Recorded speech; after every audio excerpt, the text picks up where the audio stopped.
كنت لو ضربت بس الشيء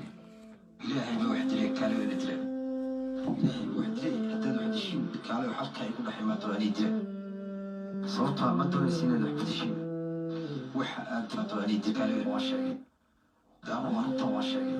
أنا حسي كنت لو ضربت بس الشيء إلهي بوحد لي كالو يدري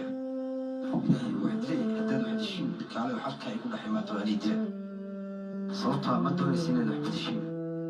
وحد دوني سين مرة ولا ومضى هنا تسكترتين ومضى هنا الخلاف كنا حدثين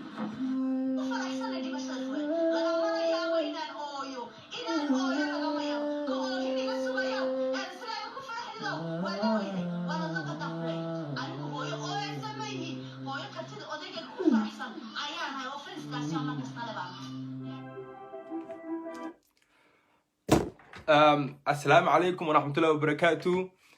waxaan rabaa inaan live-kan macnaha in yar galo kadibna aan ka baxo waa anigoo Cabdisaaq Cabdiya magacayga caadiga ee macnaha caan ku ahayna waxaa la dhahaa Dirsle ama Dirsle Cabdisaaq taqaaninba horta waan iska dhibaataysanay magaranaysaa macnaha 2020 dhibaatooyin badan baa socda tusaale ahaan cudur baa socda tusaale ahaan waxaa socda dili dadka madowga ee ku nool Mareykanka haddaba waxaa jirta arrin kale oo imika ka socota Djibouti inaad aragteen laga yaabaa wiil ku dhex jira suuli dhexdeeda oo telefoon iska duubaya kaasi oo ka hadlaya dhibaatooyin aad u badan oon anigu halan ku soo koobi karin mana dad doonaysid inaad video soo daawatid Facebook aad ka helaysaa waa soo daawan kartaa laakiinse wiilku dhibaatooyin aad u badan ayuu sheeganayaa anu Dirsle ahaan markaan anu iska hadlo ma jecli inaan ka hadlo maxaa la yiraahdaa siyaasadda iyo waxyaabahan dadku ay ka hadlaan oo dhan laakiin maanta waan ka hadlayaa sababtoo ah anagu waxaan nahay dadkii caanka ahaa ee la maqli lahaa ma garanaysaa marka mar koobaad iyo mar labaad iyo mar saddexaad waxaan leeyahay Free Fuad Yusuf Ali wiilkaasi aad buu dhibaataysan yahay musqul buu ku jiraa waliba jeel caadi maaha musqul dhaxdeedu ku jiraa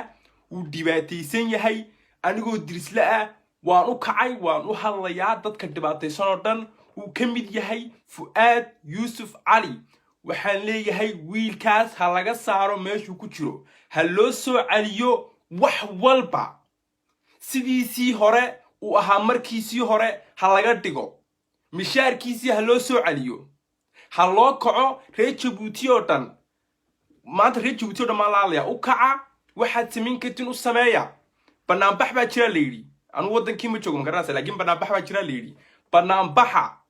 idinka wax walba samayn karaya ha jiifsanina guriyaha ka kaca banaanbaxa oo u sheega dadka inaad awood leedihiin muhiimadu ma aha inaad tiraadiin dawladdu awood bay leedahay laakiin muhiimadu waxa weeyaan idinkuna in aad soo saatiin ama aad tustiin ama aad soo bandhigtiin awoodiina waxaan la hadlayaa shacabka reer Djibouti ama dadka kale macnaha ku nool meelaha kale Somaliland Soomaaliya Jigjiga tusaale ahaan oo kale dadkaasina inay u sheer gareeyaan tusaale ahaan sida aanu ugu sheer gareyn karayo waniga ugu sheer gareyn karay idinkuna ugu sheer gareeysaas oo kale u soo bandhiga dadka tusa waxaad tihiin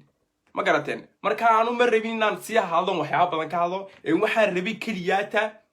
in aan u sheego dadka in aan wax walba ka war hayno waan idin daawanaynaa waan idin la soconaa ma garateen marka mar labaad baan leeyahay Free Fuad Yusuf Ali uu dhibaataysan yahay meel musqul ah ama suulisaa u taqaanid buu ku xidhan yahay Facebook ay taalaa ama Facebook u yaala sawiraantiisu fiidiyaashiisu dhibaatooyinkiisa oo dhani marka haddaad doonaysiin caawisiin gabdhaha taaga soo dhiga sawiraantiisa fiidiyaashiisa shargaraya intaa ma oran lahaa waan ka baxay